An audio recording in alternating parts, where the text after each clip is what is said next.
I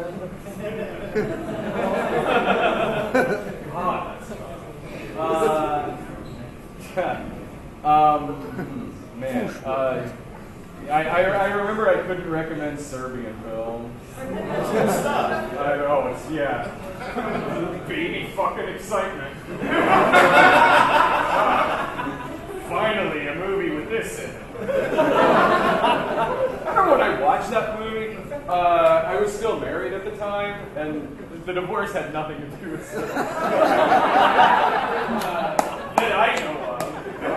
I remember I'm sitting there watching it, she's like in the next room, and I got like the remote for the TV sitting next to me, and there were parts where I'm just got my hand on the remote, just in case she walks out of the bedroom.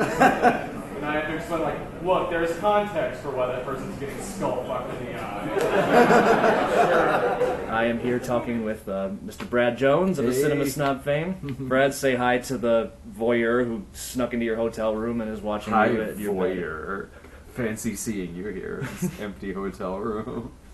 Yep, and I've brought it right down to this level so that, you probably notice, first of all, just how small Brad is in real life. That's because I'm sitting down. I'm actually really tall. Well, I mentioned because, like, you've said before that, like, you've gone to cons and people start a conversation with you by saying, "You're so much smaller than I thought." Yeah, I don't... Actually, it's been a little while since I've gotten that. I don't get it as much as I used to, because I think now, maybe from all the different movies I've been in and stuff like that, now I guess maybe I look much shorter when they see me and stuff, or maybe they're just not surprised anymore, because usually they're only surprised if they've just seen the Cinema Snob, and I'm just sitting there. Has porn ever shocking you anymore?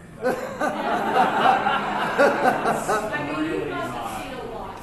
No, I haven't.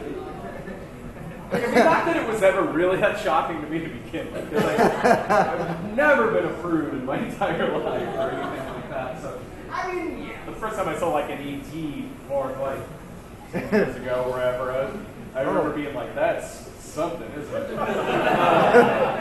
Now it's like, no, none of that.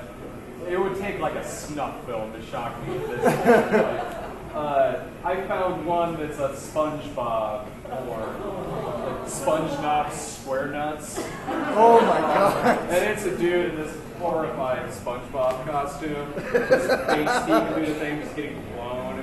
And it's like, 3 years ago, I might have been like, the fuck? Now it's sort of like, well, it's Tuesday. Oh my god!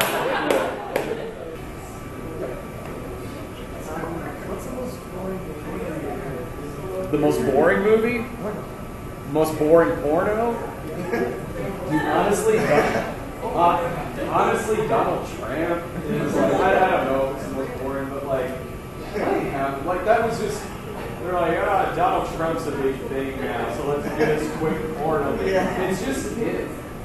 A guy playing and not really doing that much of an impression, really. Donald Trump. And he's like being interviewed by a moderator, and it's really kind of somewhat.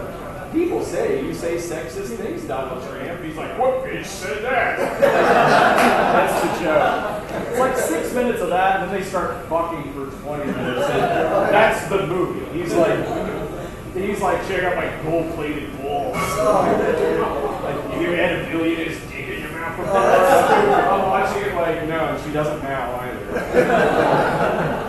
That one was just kind of capitalizing on topical stuff. Yeah, oh yeah. Up there. So, if I thought about it for longer, I could probably think of some more, but that was off the top of my head. If you were to make your own B-movie or spin-off or rip-off, what would you do? My own B-movie? I've made a bunch. I've made, let's see, I've written...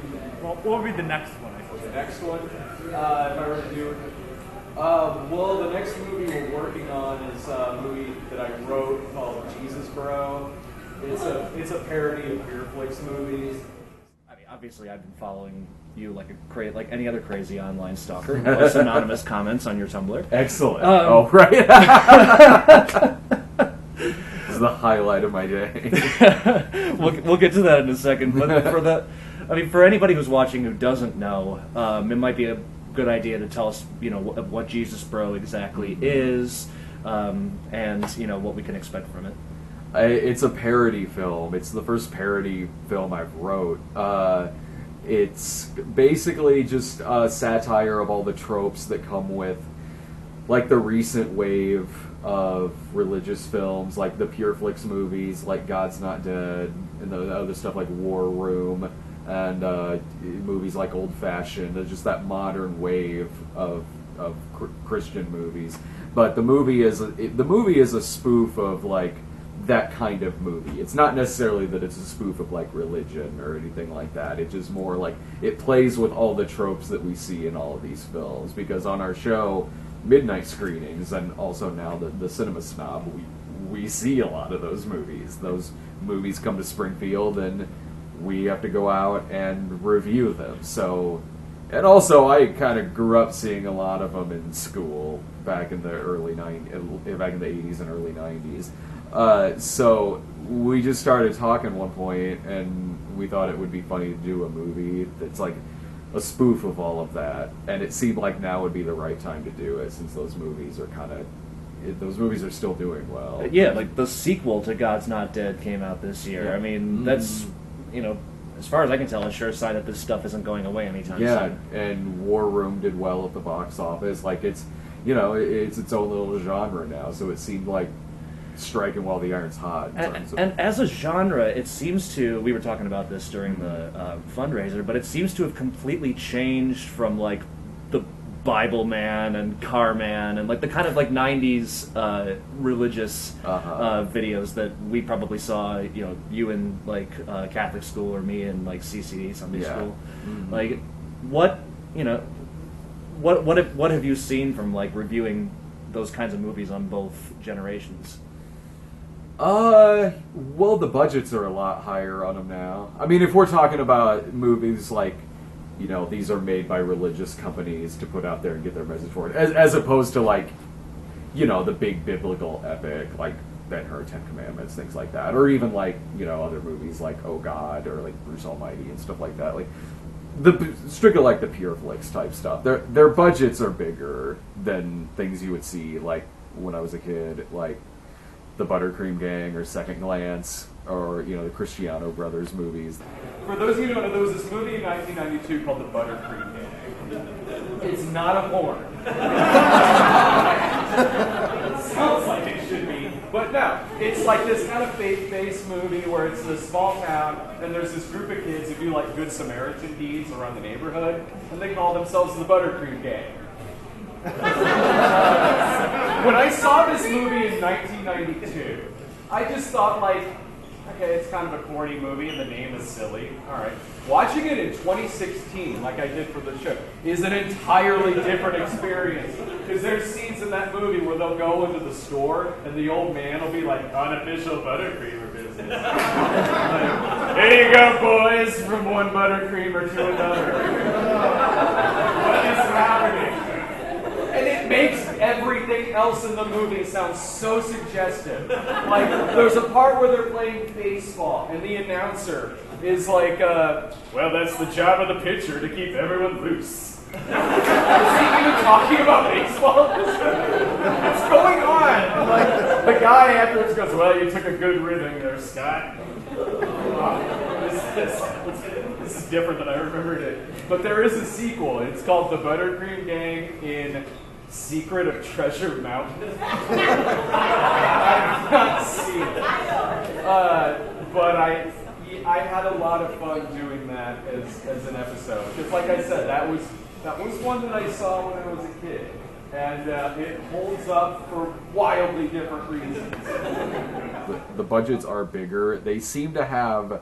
the movies seem to have much more of a persecution complex to them now. Some of them can be... They're still probably just as corny now as they used to be, but they can get a little angrier nowadays and a bit more straw-man-y, whereas it used to just be kind of corny, like, hey, Scotty, Jesus, man, And you went from kind of like the Jesus booster, borderline, Mormon church commercials to, like, these movies like God's Not Dead that have a really kind of, sort of mean-spirited undercurrent. Yeah, it's less about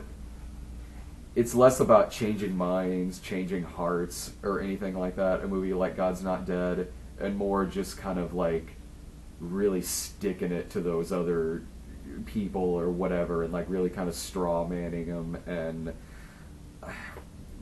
like the movies aren't about any changing minds or changing anyone's feelings. It's just more so about, I don't know, creating a persecution complex for themselves and just having them, having themselves go up against these real stereotypes of like the militant angry atheist, or like the Muslim dad who beats up his daughter, or a bunch of just really like black and white stuff that happened in these films. There was like this anti-Hillary thing that was out, but she's really only mentioned a few times in it.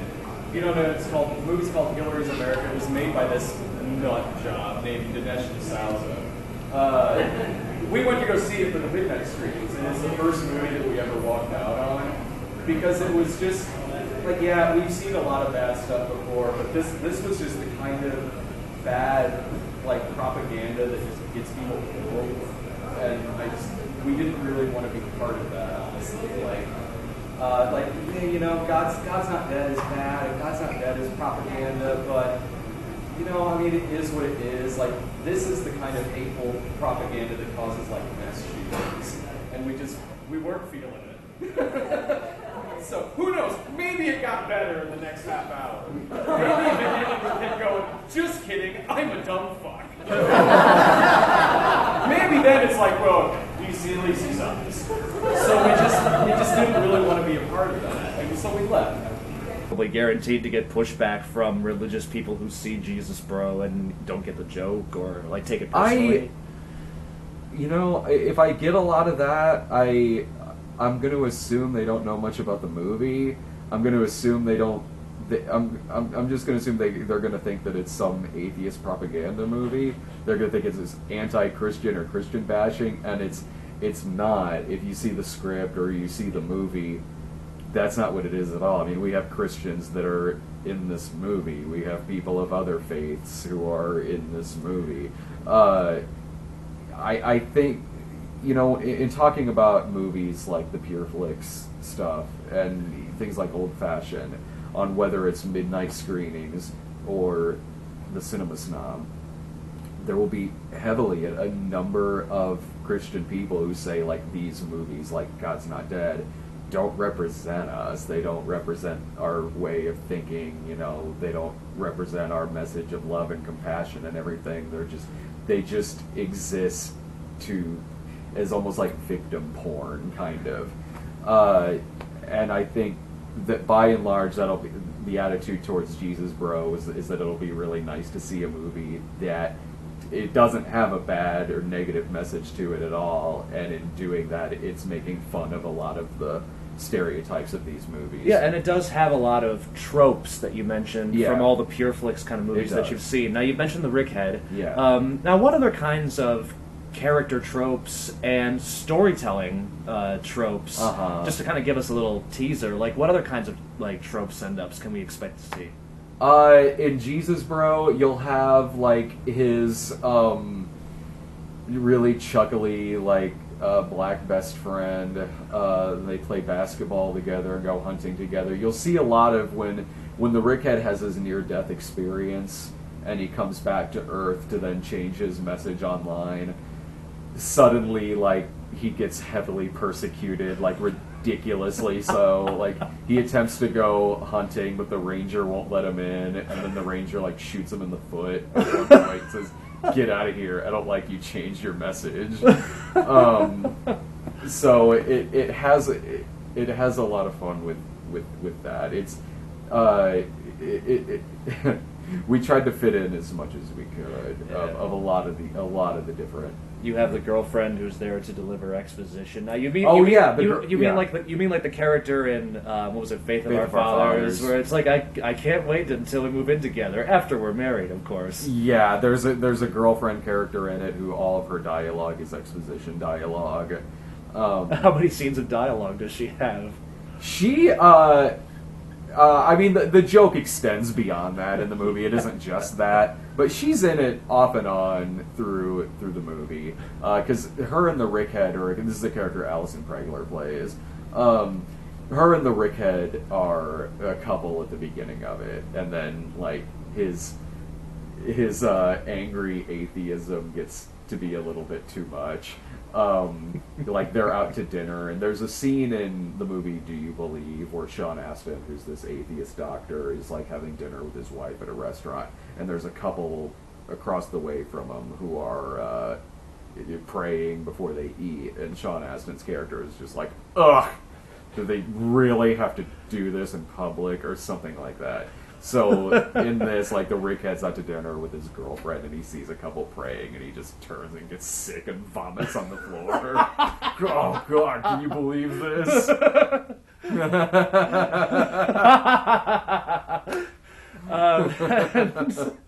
But I would like it if it would be funny to me if a huge fan of the PureFlix movies saw this movie and thought it was legit, because like it's not written to be incredibly raunchy. If that were the case, you'd be able to tell right away that this is a parody, because none of those movies are raunchy. So it's not the Rickhead videos we've been doing on YouTube are far raunchier than the movie actually is. The movie really isn't at all. So it would be funny if like someone who's a huge fan of all the PureFlix movies saw this and from beginning to end just thought this is a legit movie that has a very strong message to it, which we actually did try giving it a good message. Yeah, that's the PureFlix message. All the kind of uplifting messages I would come to expect from PureFlix. Yeah, this has a better message to it than any of the PureFlix, well, or at least any of the PureFlix movies I've seen. Yeah, well, certainly a finer message than Old Fashioned. Oh God, yeah, that's something that gets spoofed in the movie. To what extent? Like, what are you making fun of in Old Fashioned? Well, the character that I play in it is kind of this bro-y, like, a bro-y version of, like, the Clay Walsh character from Old Fashioned. And in the movie Old Fashioned, like, he doesn't want to be alone in a room with a woman until he's married, which is something a serial killer says. Mm-hmm. In this, like, my character like can't be in the same state as his fiance until they're married, and they're getting married on like the Four Corners thing, and they're that way. Like when they say "I love you" and kiss, they can step into each other's state. He says like she currently lives in Hawaii just to be safe. Well, it's bound to be a better Four Corners gag than Vacation. Oh yeah, God, yeah. No one has sex on the Four Corners in this. Yeah. Have you been to the Four Corners? I never have. Okay, and yet still seem to know more about it than people who choose to incorporate it in a movie. And so we're not actually filming there in the movie, but it's just kind of mentioned in passing. But this is, trust me, this is a better movie than the Vacation reboot. That is a bold claim, but one that I'm sure can be easily backed up. My parents really kind of let me watch what I wanted to watch back then, which I think was the case with a lot of kids who grew up in the 80s. Because we had like toy lines for RoboCop and like cartoon series for Rambo and stuff like that. So it was a great time to grow up.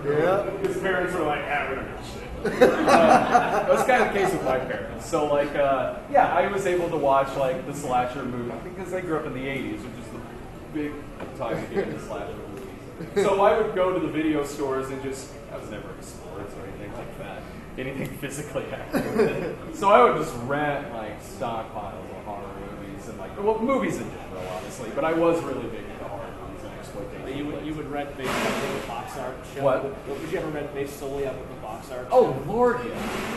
Totally. Like, that was, and then they knew that when making those movies back then. They knew, like, box art will just totally fucking suck you in and you'll rent this shit. Like, I remember Bill Lustig's Maniac. Great movie. Really great movie. But the box cover, it was like 5th, 6th grade, something like that. And the box cover's striking. It's just like the bottom half of the guy holding like a scalp and a knife. You're like 5th, 6th grade, you're like, yes.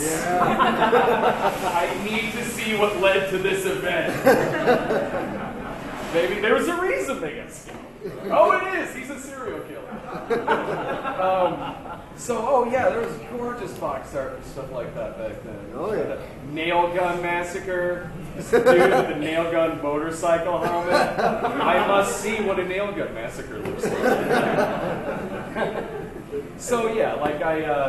I grew up watching those movies, and then growing up with the exploitation films and everything, it's just what I wanted to do, because it's like you could kind of do your own thing with it and make it cool. I think what really made me start wanting to make exploitation movies, because I've made a handful, is that it kind of got to a point where people did grow up on exploitation flicks, but really all they kind of liked about it, I guess, was just like the gore scene. So you'd see a lot of movies in the 90s and early 2000s that would just kind of be it. It would be almost like this stag reel of like just like torture and stuff, but and kind of missing what made a lot of movies like really cool and effective and disturbing. That's really why I wanted to make stuff like, I did a movie called Freak Out that was a thriller, a movie called Cheap that was about snuff films, a movie called Midnight Heat that was an 80s cop movie, and I wanted to make them really character-based and story-based, but yeah, with a lot of crazy shit that happens in there. So that was really kind of why I wanted to get into making exploitation movies. And then doing the Cinema Snob, it was just like, at that time, like 10 years ago, there weren't a lot of people talking about that online, especially in the type of show that I do. So that was why I really wanted to focus on that, because I grew up with this and I like talking about it. The types of movies that I like directing is more the point and shoot. Like, I can do it with a micro budget, because that's what I'm comfortable with. That's what I like making. I like making more, in terms of movies that I direct, I like making more like the really dark exploitation variety stuff. Like I directed a movie called Midnight Heat and a movie called Cheat, a bunch of other movies that are significantly darker than something like Jesus Bro or the Cinema Snob movie. So that's always kind of where my passion as a director has been, is like really micro-budgeted exploitation movies. Yeah, and probably your crowning achievement in the exploitation movie was Hooker with a Heart of Gold. Oh, thank you. Which I love that. I genuinely love that movie. Yeah, that movie is an enormous amount of fun, and from the sound of it, something that you had a lot of fun making. Yeah. But I mean, as a director who gets to work in that kind of style, I think what I'm asking were like, what were your favorite elements of directing like something like Hooker with a Heart of Gold, and what are the more difficult parts of having to do this? Difficult parts could certainly be scheduling, because it's certainly, when you're directing, it's certainly very time consuming. You got to handle scheduling. You got to get all of these people together. And, you're just the man in charge on set, which is another reason that I like it when Ryan directs something, because there's less of that I got to worry about. Yeah, you can just sort of like get up in the morning and show up for work. Yeah, but with Hooker with a Heart of Gold, because Shot on Chitty was the last thing I directed, but before then, the last thing I directed was Hooker with a Heart of Gold. And in directing that and in directing anything else, like, the fun part of that is, in directing Hooker, seeing what you've written come to life in front of you. Like, you're standing behind the camera and you're watching the actors act out these lines that you've written and you've had in your head for a while, and you're just kind of, you're sitting there watching this, like, birth of what you created, and it's a cool thing to go through. That's got to be the attraction of directing anything, like from as far back as when you were a kid and your parents let you play with their camcorder for a few minutes. Yeah, totally. It's fun in my case, because of the kind of director I am, because I'm certainly not a commercial director. So in my case, it's something that when I've directed a movie like Hooker with a Heart of Gold or Game Boys or anything that I've directed, I'm directing it, I wrote the script, I edited it, I am the person in charge of basically everything on it. So it is cool, kind of having total 100% control on. But that's because it's rare you'll have a director who has 100% control. Right. In my case is different because these are micro budgeted movies that I funded myself, and I don't have a big studio telling me not to do this. Troma movies are part of why I wanted to do they're a part of that. One of my favorite movies of all time is The Toxic Avenger. I'd put it as probably number 2 of my favorite movies of all time. That's one of the movies that made me want to make movies. What's your Troma favorite? itself What's is your great. favorite number 1?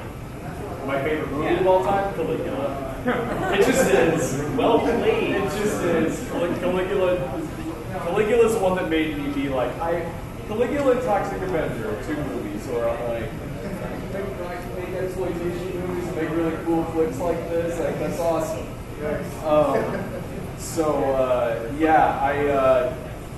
I got shrines to those movies. I love Troma movies in general. They're really, really, really fun, great, really honestly inspiring movies if you want to make movies like that, or movies in general.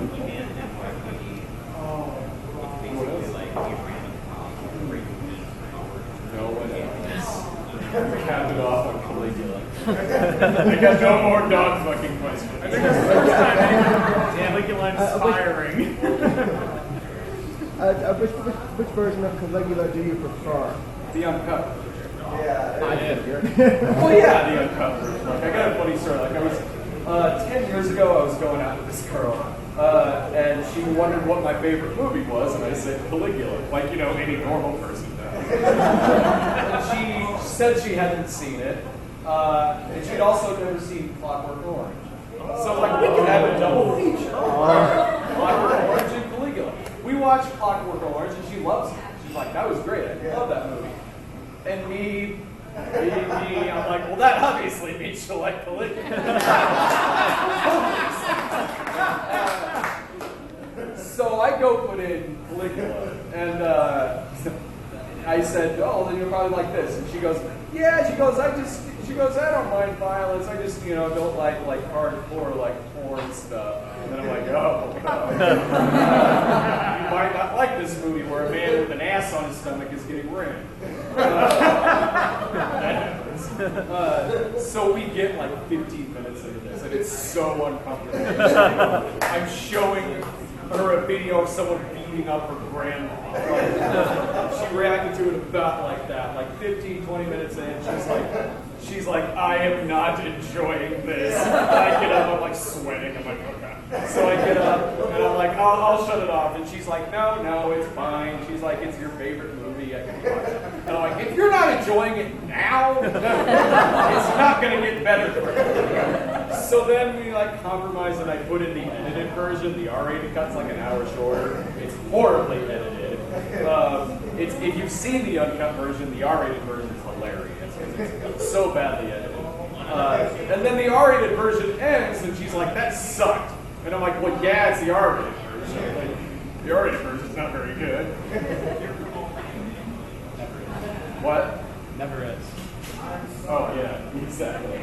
But anyway, that relationship didn't last very long. Brett, thank you very much for taking the time. Thank you. And Anytime. look forward to Thank seeing you. Jesus, Thank you bro. for helping fund Jesus, bro. Oh, it was a real pleasure. I'm legit excited to see it. Me too.